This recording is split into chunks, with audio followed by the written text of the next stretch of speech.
¿cómo están? Bienvenidos a Esta Boca es Mía. Miguel, buenas tardes otra vez. Buenas tardes. ¿Te habrá escuchado Graciano Pascal?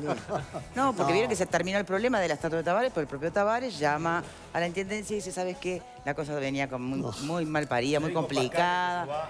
Pascal me dijo que yo debería haber dicho que no. Entonces, no me hagan la estatua. Y se acabó el problema. Yo creo que Tabarez se escuchó a sí mismo. Yo creo que Tabarez reflexionó. Yo creo que asumió que quizás animado por una buena intención y por recibir el cariño de la gente que se iba a manifestar en ese homenaje, asumió que quizás no era la forma más adecuada y yo me alegro que haya recapacitado y que haya dado marcha atrás en la primera aceptación que había hecho, porque realmente generaba una situación un poco complicada, incluso para las personas que admiramos la gestión de Tabarez, para las personas que hemos seguido con mucho cariño y con mucho apoyo todo lo que ha hecho, ese elemento de haber dado un respaldo a un homenaje con una estatua, como que no encajaba. O sea que yo me alegro que ella haya reflexionado y haya tomado esta decisión. Sí, hay que recordar que no fue él quien se metió en este baile, ¿no? Claro, Digo, lo metieron. da la sensación de que fuera él mismo que estaba impulsando. No, hay que ser justo, lo metieron. No. Tal vez demoró Lo que pasa es que un lo poco consultaron y en dijo calibrar qué tan enredada venía la cosa, ¿no? No, lo que pasa es que lo consultaron y dijo que sí, y después reflexionó, se dio cuenta que no era capaz procedente. que dijo que sí a determinado homenaje y después te resultó siendo... Ya está, no va a haber el estatua y se asunto acabó es el que problema, un nuevo listo, gesto de generosidad del maestro y una lección, porque era el único que podía sacar de este bochorno al intendente de Montevideo, ¿no? ¿Cómo terminaba esto si no era de esta manera? Bueno, no igual. Podríamos seguir, porque lo de si fue bochorno para el intendente, no lo sé. Pero vamos a dejarla por acá, porque no era el tema de hoy. Simplemente me dio gracia, porque me acordé lo que había dicho Graciano con el tema de la estatua. Bien, hoy tenemos dos temas. Nos va a estar visitando Fernando Amado, también una actitud y una reacción que ha generado cierta polémica, para estar hablando de su futuro, de la nueva alianza y qué va a hacer con con su propio archivo. No, porque, sí, porque claro, tiene un archivo. Entonces hay que ver cómo sale para no quedar preso de palabras, ¿no? Pero bueno, eso va a ser en un rato nada más. Antes, vieron que hay un caso de una mujer que fue, bueno, como medida cautelar, tiene prisión domiciliaria por haber matado a su marido, a su pareja. Supuestamente su abogado, Diego Durán, entiende que esta medida de la prisión domiciliaria es por razones humanitarias, que se pudo probar el contexto de violencia doméstica que venía padeciendo esta mujer. Y tenemos en este momento un móvil en vivo con el abogado. Porque claro, si se ponen a pensar, ¿no? Si fuera al revés, todos saltaríamos como prisión domiciliaria para un hombre que mata a su mujer. Entonces, ahora cuando es la mujer que mata a un hombre, prisión domiciliaria, ¿hasta qué punto efectivamente se está empezando a entender lo que es el contexto de violencia doméstica? Ahora, hay otros datos también que hacen a esa familia que hace, bueno, por lo menos hacerte algunas que otras preguntas. Repasemos el hecho en un tape y después vamos directamente con el abogado defensor de la mujer, Diego Durán. A ver, director, por favor. Fue sobre las 7 de la tarde de este domingo. Una mujer de 39 años llamó a la policía y dijo que había matado a su marido, Richard Alejandro González, de 42 años, tras recibir una golpiza por parte del hombre. Al llegar la policía al lugar, la mujer señaló que su marido la había golpeado y que ella, en principio, se había defendido con una cuchilla, aunque luego tomó una pistola, propiedad del hombre, y le disparó 2 veces. La policía incautó 2 armas de fuego. Una de ellas fue con la que se cometió el homicidio. Ambos integrantes de la pareja tenían antecedentes penales, ella por tráfico de drogas y él por lesiones, hurto y receptación. Según indicaron desde la policía, el fallecido era uno de los líderes de los Chingas y era conocido como el Richa. Se llegó a la formalización imputada de un delito de homicidio especialmente agravado por la calidad, por el parentesco con la víctima y el conjunto de situaciones que rodean este caso no informan palmariamente de una legítima defensa. De todas formas, eso será discutido en la etapa de eventual juicio que este caso pueda merecer.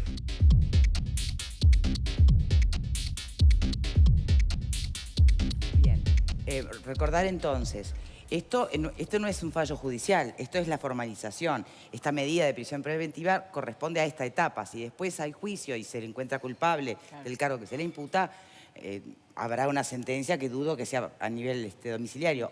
O sí, no lo sé. Tenemos en este momento en un móvil a el abogado defensor de la mujer, Diego Durán, que está con Diego Travieso. Buenas tardes, Diego. Hola, ¿qué tal, Victoria? Buenas tardes para todos. Estamos con Diego Durán, el abogado que defiende, en este caso, a la mujer que asesinó a su pareja. Muy buenas tardes, Diego. Vamos a, de entrada, posicionarnos en un punto que realmente es muy interesante para dialogarlo y debatirlo en el programa, porque puede generar un precedente histórico esta situación, ya que por más que se compruebe el homicidio especialmente agravado en el marco de violencia doméstica, si se invoca la ley de género, que está en vigencia a partir de este año, podría quedar impune tu defendida, ¿es así? Correcto. Nosotros, bueno, marca el hecho de que la Fiscalía haya solicitado el arresto domiciliario. El juicio comienza a partir de ahora, a partir de la formalización. Nosotros, más allá de alegar la legítima defensa, así como la Fiscalía solicitó la formalización por homicidio muy especialmente agravado, entendemos que existe todo un contexto familiar, una conmoción intrafamiliar que fue probada a lo largo de la evidencia, porque uno cuando llega al caso no sabe de qué consiste el caso hasta que se encuentra con los elementos que surgen de la Fiscalía y de todo el contexto familiar, una niña, una joven con golpes y la víctima, mi defendida con un golpe visible, logra demostrar, y como caso histórico, la aplicación de la ley de género de violencia contra la mujer, donde modifica el artículo 36 de nuestro Código Penal y establece que en los casos de homicidio y lesiones, como dice el artículo 36, sería un hecho impune. Es decir, que el juez no aplicará pena, debería no aplicar pena en ejercicio de aplicación de esta ley. Entendemos que también, en cuanto a la legítima defensa, existen sentencias del Tribunal de Apelaciones del año 2012 hacia la fecha, donde han demostrado que en el contexto familiar de una casa con rejas y con alarma y con dispositivos de seguridad y ocurriendo una situación de violencia doméstica demostrada, es de aplicación una legítima defensa, dado que existe la defensa de los consanguíneos y de los niños que se encontraban en el hogar. Esto es un tema que ocurre puertas adentro, dentro de una casa, donde uno nunca sabe muchas veces lo que ocurre allí. Si bien lo que discute la Fiscalía en cuanto a la legítima es que ocurrieron tres, primero una picana, luego un cuchillo y luego un arma. El estado de conmoción que relata mi defendida, la confesión admitiendo que el hecho ocurrió y llamando inmediatamente al 911 y relatándole telefónicamente a la policía, y la policía le decía en qué condiciones está, y ella admitiendo que nunca tuvo la intención de hacer esto, admitiendo de que fue una situación de conmoción familiar. Está probada la evidencia que no hay elementos para la aplicación de una prisión preventiva de las medidas de coerción del Código, ¿no? Victoria, ya vamos contigo, pero digo, antes te pregunto, ¿es un caso de violencia doméstica donde se arrastraba de antes, pero por miedo no se denunciaba? Sí, bueno, la ley de género y de violencia contra la mujer, uno de los elementos que utiliza es eso, cuántas mujeres por miedo no denuncian determinadas situaciones. Y muchas veces ocurre que la película sería al revés, o sea, la situación crítica donde podríamos tener una mujer fallecida con hijos y demás, y bueno, en este caso la situación fue distinta. Bueno, para eso están las herramientas legales que muchas veces, pero en este caso, para la aplicación del artículo 36 dice que, bueno, que se hubieran realizado denuncias y que éstas no hubieran prosperado, lo dice incluso claramente. Y en este caso existió una denuncia de un exnovio de la hija incluso, que fue producto de una situación también de violencia. Entonces hay elementos que llevan a esta aplicación y a esta solicitud de la propia Fiscalía, que con criterios humanitarios. Yo me quedo con algo, un signo, ¿no? Ver al hijo, que los hijos entraron a la audiencia, y ver al hijo no solamente abrazando a la defensa, sino abrazando al fiscal, agradeciendo la actitud humanitaria donde quienes cumplimos este rol tratamos de que las situaciones sean lo más justas. Si no, tendríamos una madre con hijos con el padre fallecido, con una madre presa, con una situación de contexto más crítico de la que estaban viviendo, ¿no? Victoria, ahora sí. Bien, no, algunas dudas nomás, porque cuando tú planteas, Diego Durán, la situación de violencia doméstica que estaba viviendo esta familia, que seguramente sea cierta, ¿no? Por otro lado, es una familia donde incluso tu defendida tiene antecedentes penales. Ya nomás uno en el imaginario colectivo, el nombre Los Chingas ya genera cierta ¿no? resistencia. Entonces, ¿esos elementos se contemplan o no se contemplan? No estamos hablando tal vez de lo que puede llegar a ser el miedo que uno visualiza en una mujer víctima de violencia doméstica en un contexto que no sea de antecedentes penales y que sea en otro escenario, ¿no? ¿Tiene peso sí, o, no o hay que mucho separarlo gusto. todo? En absoluto no tiene nada que ver, porque nosotros lo que miramos es, cuando llegamos al caso, y de acuerdo a la teoría del caso, la objetividad de los hechos que surgen de la evidencia. Si hablamos de las personas que tienen antecedentes en este país, sería castigarlos 2 veces por un mismo hecho o por un hecho del pasado. En este caso, mi cliente es un hecho del año 2003, que está extinguido incluso, y que hoy por hoy figura como primaria relativa, se le dice, o primaria absoluta. Entonces, no se puede castigar 2 veces por un mismo hecho. Y es un hecho totalmente ajeno a la situación. Si no, estaríamos generando justicia de 2 velocidades. Una es para las personas que le pasó algo en su vida hace años atrás, y otra para las personas que tienen violencia doméstica que nunca tuvieron ningún antecedente. Son todos ciudadanos por igual y la ley se aplica por igual para todos. Esa es la situación. Después, si la víctima, yo me entero de la víctima cuando llego a encontrar la evidencia, quién es. Uno, como abogado, defiende los hechos objetivos producto de una situación que se ve en el momento. No analizo los antecedentes de las personas. No, pero yo porque justamente no es que sea un antecedente cualquiera, acá se hace especial hincapié en razones humanitarias del fiscal, en valorar esos datos, en valorar la intención de protección de la familia.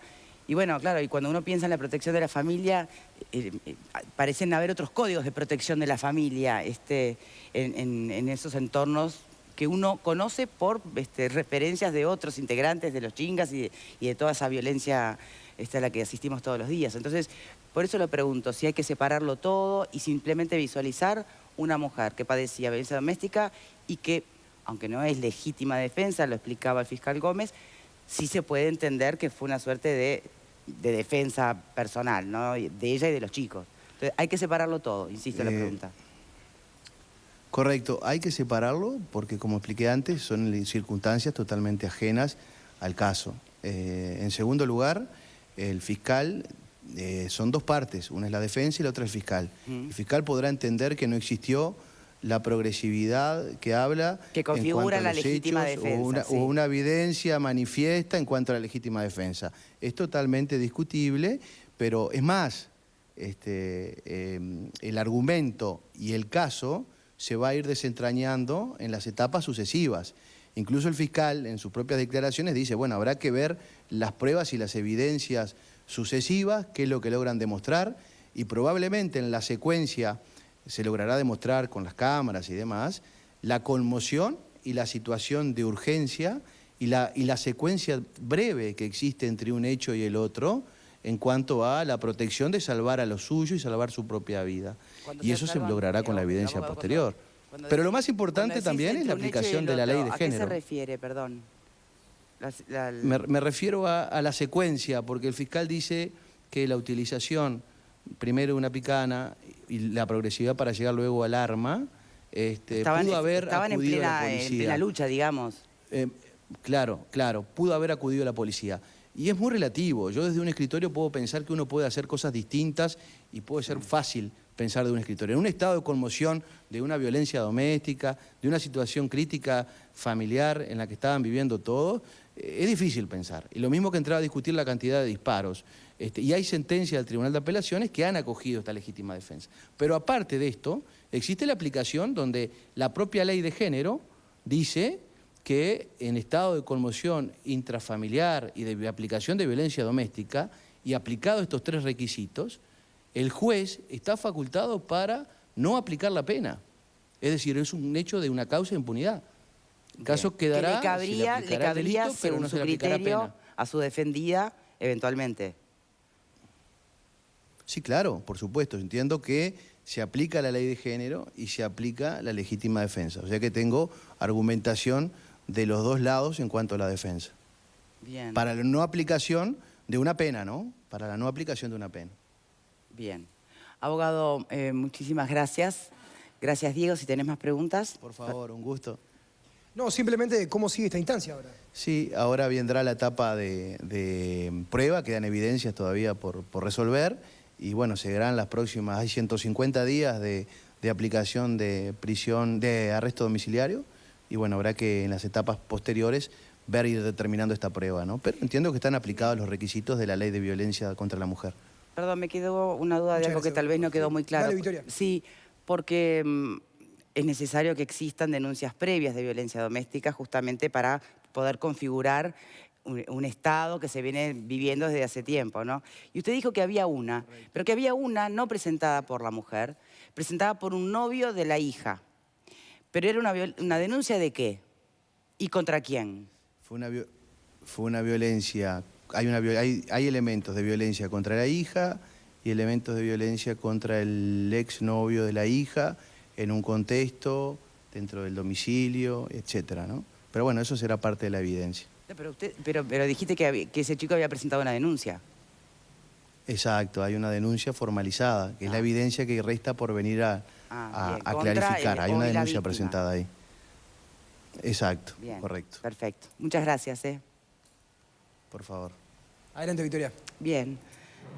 Bueno, ¿qué les pasa con este caso? No, lo que pasa es que quizá lo que hace ruido es que en el caso de un homicidio especialmente agravado por el vínculo con la víctima, mientras se sustancia el proceso, se decreta la prisión domiciliaria. Eso quizás es lo que hace un poco de ruido, porque ante la gravedad de un delito como ese, uno estaba acostumbrado a que, digamos, la persona antes procesada, hoy formalizada, según la terminología nueva, bueno, esperara, digamos, el desarrollo del proceso con prisión preventiva.